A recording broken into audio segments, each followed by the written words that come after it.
Good afternoon, and thank you all for being here. I think that this assembled law enforcement leadership here with me in this room demonstrates the idea behind what we're about to formally announce this afternoon. This team is already doing incredible work, which is best represented by the news you may have seen last week. Our office filed a record number of drug and violent crime indictments in the fiscal year that just closed. We filed the most drug indictments since 2005 and the most violent crime indictments dating back to 2004, which is as far back as our statistics go. Of course, we're not driven solely by numbers, but they are one of several tools that we use to track progress. And while we're proud of those figures, the real figures that matter to us, the only figures that matter to us, are the number of people who are killed on our streets through violent crime and through drug overdoses. And it's not lost on anyone in this room that those numbers are still far too high. Deputy Attorney General Rod Rosenstein understands these challenges and solutions. Before he was Deputy Attorney General, Rod was the United States Attorney for Maryland. And Baltimore, as many of you know, has struggled with both the consequences of global economic shifts that we understand well here in Northeast Ohio, as well as the drug trafficking and violent crime that so often accompany those problems. And it's good for everyone in law enforcement and for the people of Northeast Ohio to have someone like our Deputy Attorney General serving as the second highest official in the Justice Department. He is an advocate for places like Cleveland. He is a champion of federal partnerships with state and local law enforcement. He is also the embodiment of this Justice Department's commitment to delivering on the promises of our President and Attorney General, to reduce violent crime nationwide, and especially in our biggest cities, to drive down the overdose deaths that are plaguing our communities, to support the men and women of law enforcement, and to uphold the rule of law. There could be no greater proof of that, and the Justice Department's commitment to targeting violent crime and drug trafficking, than the fact that Cleveland has been selected for an OCDETF strike force. The Deputy Attorney General and others will provide more specifics on what that means, but for law enforcement and more importantly for our residents, it is a very important day for us. This project goes well beyond manpower and money. It is even more than that. It is intelligence sharing, it is crime analysis, and it is partnership. It is also a willingness to listen to people like Mayor Jackson and Chief Williams about what they need, determining areas where the expertise of the FBI and DEA and other federal agencies can be helpful, and crafting a solution in Northeast Ohio that will help the people who live, work, and play here. We are able to do things like this because of the experience and leadership of people like Rod Rosenstein. Ladies and gentlemen, the Deputy Attorney General of the United States, Rod Rosenstein. Thank you. Thank you, Justin. Appreciate it. Thank you. Good afternoon. I'll thank Justin for his superb leadership of law enforcement here in Northern Ohio. We're very fortunate to have him. He brings a resolve, enthusiasm, and the confidence that we can make a difference if we work together with our federal, state, and local partners. We have a superb example of that. Today in Florida, the Attorney General will be making an announcement in Washington in about a half hour, and I'm not going to preempt that, but I do want to say just how proud I am to be working with such outstanding law enforcement agents who are willing to commit the time and effort and energy and to successfully make an arrest so quickly in that case. That's an illustration of the impact when you do have a coordinated network of federal, state, and local law enforcement who can work together across state lines, across the country, to solve such a terrible crime so quickly and efficiently. And I think that is a model for what we're trying to do everywhere in the country, working in coordination with federal, state, and local law enforcement to make an impact. And that's exactly what Justin Herdman is doing along with his colleagues here in Northern Ohio. I was fortunate to be able to arrive in Ohio yesterday. I actually spent yesterday afternoon in Columbus, where I met with the U.S. Attorney's Office there for your Southern District of Ohio, and met with the employees of the U.S. Attorney's Office, with leaders of many of our federal law enforcement agencies in the southern part of the state. I then spoke to a group of law students at The Ohio State University. Today, I've spent the morning here in Cleveland, meeting with the U.S. Attorney's Office personnel, talking about a number of the initiatives that are ongoing here in Northern Ohio, and now the opportunity to meet with so many of these state and local law enforcement professionals is really rewarding for me, because I know what a difference they're going to make. So I want particularly to thank Mayor Jackson, Police Chief Williams, DEA Special Agent in Charge Tim Planson, FBI Special Agent in Charge Steve Anthony, HSI Special Agent in Charge Steve Francis, and Cuyahoga County Prosecutor Michael O'Malley, along with everybody else who is here for the coordinated work that they're doing. I want to thank you for being here and for your hard work to protect the people of Northern Ohio from dangerous drugs. Nationally, 72,000 American citizens lost their lives as a result of drug overdoses in last year. And I asked the question at the meeting of law students. We had about 150 law students last night, so mostly in their early, mid, maybe late 20s. I asked them to raise their hand if they knew anybody who had died of a drug overdose death, and quite a few of their hands were raised. That's a dramatic change from when I was their age in the 1980s, and that really illustrates the tremendous impact that this drug overdose crisis is having throughout the country. It was the highest death toll to drug overdoses in American history. The increase has been very dramatic just over the period of 2012 to 2015. It's the equivalent, last year, that's 72,000. It's the equivalent of the population of Canton, Ohio, dying, the entire population of drug overdoses. And that's just the overdose deaths. It's not to mention the toll in terms of the lives that are disrupted and the family members and friends and neighbors who are affected by drug use, not just by deaths. It's a national crisis. There's no doubt that here in Ohio, you've suffered from this epidemic more than most states. Ohio is sadly second in the nation in overdose deaths, with a rate more than double the national average. From 2014 to 2016, the deaths in Ohio from drugs increased by 60%. For opioid drugs, it was 73%. And fentanyl deaths tripled. Fentanyl is a very dangerous synthetic opioid drug. It's manufactured in laboratories. It's not grown. And in almost all cases, fentanyl or its precursor chemicals originate in China. So we are focusing our efforts on solving that problem. In Cleveland last year, 128 people were murdered. That was enough to put Cleveland in the top 5 in the nation in terms of murder rate. But drugs killed more than 5 times as many Clevelanders as homicides. And that's in addition, as I mentioned, to the people who overdosed and survived. First responders in Cleveland last year reversed more than 1,300 overdoses with naloxone, an overdose medication that reverses the effects of an opioid overdose. According to one estimate from Ohio University and the University of Toledo, more than 500,000 years of life expectancy have been lost because of drug overdoses in Ohio alone. It's a daunting situation, and that's why, under President Trump's leadership, the Department of Justice has taken historic steps, not just to talk about this crisis, but to end this crisis. This summer, the Attorney General sent 3 more prosecutors just to this office, just Cleveland, to focus on violent crime cases, including gangs that distribute drugs. And just a few weeks ago, the Attorney General began a new initiative, which we call Synthetic Opioid Surge, or Operation SOS. And he sent prosecutors to 10 districts across the country, including both northern and southern Ohio, and ordered them to prosecute synthetic opioid trafficking cases. As the Attorney General noted, those synthetic opioids are so dangerous that there's really no such thing as a small fentanyl case. A small sample alone can kill.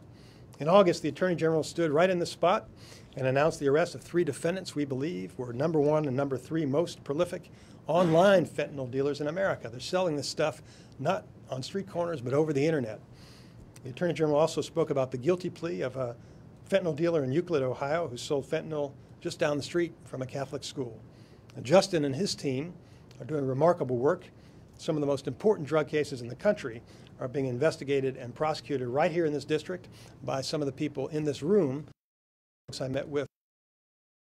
This office indicted 959 defendants over the past 12 months, a 50% increase over the previous year in terms of federal felony defendants charged here in Northern Ohio.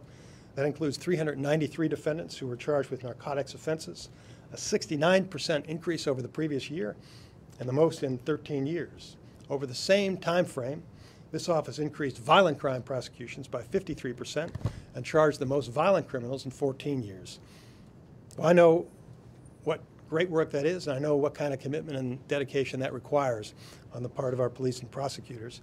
In Washington, we're working every day at Department of Justice headquarters to make you more effective, and I believe we have successfully done that over the past 18 months. And today, I'm proud to be here to announce our next step to support the work here in Ohio. I'm announcing that Cleveland will be the home of an organized crime drug enforcement task force, or what we call OSADEF strike force. The officers in this room know what we can do with a funded OSADEF task force. We can bring together a broad coalition, including our federal prosecutors, Drug Enforcement Administration agents, FBI, ATF, Immigration and Customs Enforcement, Homeland Security, Internal Revenue Service, Department of Labor Inspector General, the Postal Service inspectors, Secret Service, Marshals, and Coast Guard. Those agencies have diverse capabilities, and by working together with a single mission, we know they can make an impact in dismantling drug organizations here and internationally, but only if they work together with our state and local partners. The Attorney General has called the OCDETF program the Swiss Army knife of law enforcement because it brings together all the tools we have in the federal government in a coordinated effort with state and local partners. If you want to investigate tax crimes, you have the IRS. Counterfeiting, you have the Secret Service. For mail fraud, you have the postal inspectors, and so on. Whatever we need to work our way up the chain to dismantle cartels and identify the kingpins, we have the resources to do that. The idea is very straightforward. More than 100 agents from the full panoply of federal law enforcement agencies will be in one open office, along with dozens of Cleveland police officers, task force officers from our high-intensity drug trafficking area, from Ohio state troopers, and prosecutors from our partners here in Cuyahoga County. Additionally, several suburban police departments have agreed to. We hope and we know that each agency will bring their own particular expertise and intelligence to the table, combining the best technology and equipment with street-level intelligence, crime analytics, and sharing data and information. The areas of emphasis will include violent crime, particularly gang violence, retaliatory shootings, carjackings, and commercial robbery, and all drug trafficking, including particularly opioids, which we understand are hitting this region particularly harshly. It will include steps like responding to drug overdose scenes. We don't treat those as suicides, we treat those as homicides. We want to know where the drugs came from and who may be accountable for distributing drugs that resulted in deaths. Also, we'll be focusing on trafficking of narcotics over the internet, what we call the dark web, because we do have the ability to break through that anonymity and identify distributors who are dealing over the dark web, even when they're using cryptocurrency to complete their transactions. Last week, the Attorney General appointed new leadership at our OCDETF program in Washington. Adam Cohen will now lead that effort, a career prosecutor. Adam has served in Maine Justice for over a decade. He's also served as an assistant U.S. attorney and as a state prosecutor, and he has brought this experience to bear with a mandate from the Attorney General to coordinate with our U.S. attorneys and make sure we're doing everything we can to dismantle significant criminal organizations. We are confident that Adam is going to make OCDETF even more effective than ever, and that will benefit the people of Cleveland and other places throughout the country. In Cleveland, our strike force will feature located with those agents in a single location to work together with them to bring cases. It will not be housed in this building. It will be in a building of its own. Officers from over 24 different agencies and departments will be under one roof and sharing space and sharing information. The primary purpose of the OCDETF program is to target drug dealers, but we all know that violent crime tends to follow drug trafficking. So this new strike force will also provide our federal, state, and local partners with critical information to help them target the most organizations operating in Ohio. With today's announcement, we believe law enforcement in Greater Cleveland will be better equipped than ever to take drug traffickers off our streets. And I know from personal experience how effective this organized crime program can be. Back in the 1960s and 1970s, the Justice Department initiated an organized crime strike force. Cleveland was one of the target cities. The goal there was to dismantle the traditional mafia. And they were so effective that my partners tell us that is no longer an issue here in Cleveland. But the current problem that they have are these violent drug trafficking organizations. That's the challenge of today. And we know with the same law enforcement model, we can make an impact and end that as well. Under President Trump, our department will continue to arm our prosecutors and our officers with the resources and tools that they need to give the people of Cleveland and every American city peace of mind. So I want to conclude once again by thanking our partners, thanking the mayor and the police chief, and all of our federal, state, and local law enforcement agencies for their extraordinary work. I'm confident that in the years to come, you'll see a significant reduction in violent crime here in Cleveland because of the steps that these folks are taking today. Thank you. Thank you. Well, now, Cleveland, Frank Jackson. I want to welcome the Deputy Attorney General to Cleveland. Thank you. and really thank him and the Department of Justice for making Cleveland as one. As I was listening to the attorney and the data, it became very clear, and it is clear to us who have to deal with it on a daily basis, that crime, particularly violent crime and the trafficking of drugs, has no respect for jurisdiction or boundaries of city boundaries. So in order for us to be effective, we cannot do it alone. And what this strike force does, it gives us the capability to work with our partners in a way that we can have a significant impact on the organized side of violence and drug trafficking. So again, I want to thank you for being here, and thank you for the Department of Justice for choosing us to be one of your strike force cities. Thank you. We'll now hear from the DEA Special Agent in Charge, Tim Planson. Good afternoon. Thank you, Deputy Attorney General Rosenstein and U.S. Attorney Herdman. Just not to overwhelm you with numbers, but just a few more, because it's just that important. The opioid epidemic continues to devastate Americans. In 2017, 4,854 Ohio residents died from drug overdoses. To bring it home a little bit here, last year an average of 13 people died a day in Ohio from drug overdoses. 8 people an hour died nationwide, or almost 200 per day from drug overdoses. Make no mistake, transnational criminal organizations are supplying drugs to the Northeast Ohio, to include Mexican drug trafficking organizations, the dark web and those operating under its cloak, and rogue Chinese shell companies, among others. These criminal organizations directly contribute to violence in each of our neighborhoods.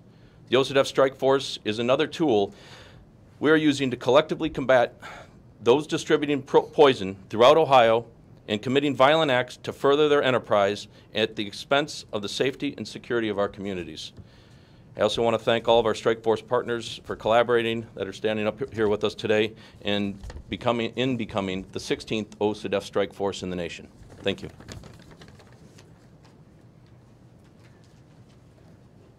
And we'll also hear from the FBI Special Agent in Charge, Steve Anthony. Thank you, Justin. Good afternoon, everyone. You know, as we all stand up here, this really is a very exciting time for all of us in law enforcement to see this become a reality. And as the mayor said so eloquently, more importantly, it's even a more positive development for the city of Cleveland and the surrounding communities. I mean, the Deputy Attorney General outlined it very well, right? The drug epidemic impacts us every day, and it impacts us in really real, significant ways.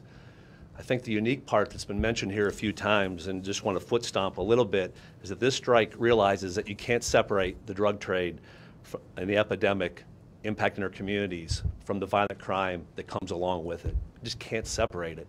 And this task force has realized that and is willing to combine resources to make sure that if it involves violent gangs, if it involves drive-by shootings, if it involves business robberies, homicides, fugitives, any of that associated with the drug matters that we're going to address and address in a very strong way, the fact that we're looking at these collectively together, the fact that we're going to deal with both, we're going to deal with it in a way that in many respects is unprecedented. And that's exciting for, I think, everyone up here. As has been said, the concept of us working together up here, all of us, is not new. I think those of you in the room now that cover the crime beat in Northeast Ohio know that we do that every day, and we do it at a high level. But this really does provide a unique opportunity to provide all of the tools in our tool bag to be used together in ways that maybe we haven't even imagined and done before. To use the strategy to target the worst of the worst. Again, we do it now, but I think we're all confident up here that we'll be able to do it in even a more high-level, sophisticated, targeted way, and that's exciting. And to bring all the unique skills and capabilities and authorities of everyone up here, it's going to be good, I can assure you. Look at sharing real-time intelligence. We do today. There's no substitute.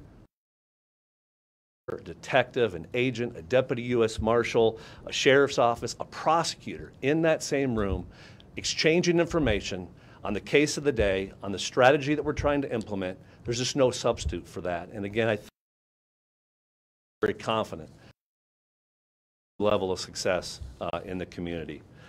I think it's evidenced by that, and I'll end by saying that, look at the level of leadership, the level of resources, the level of intelligence, the level of equipment, and the level of technology all being combined through this collective mean is clear proof that everyone up here is totally committed to positively impact the drug epidemic, to try to put if not an end to it, put a significant dent in it. That's what our goal is each and every day. And again, to hold criminals accountable that commit violent crimes associated with drug trafficking. And that's our intent, and that's what we intend to do.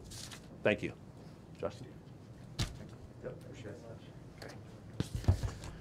That concludes our announcement. We will have a group of the strike force members that will remain behind for one-on-one interviews with all the assembled press.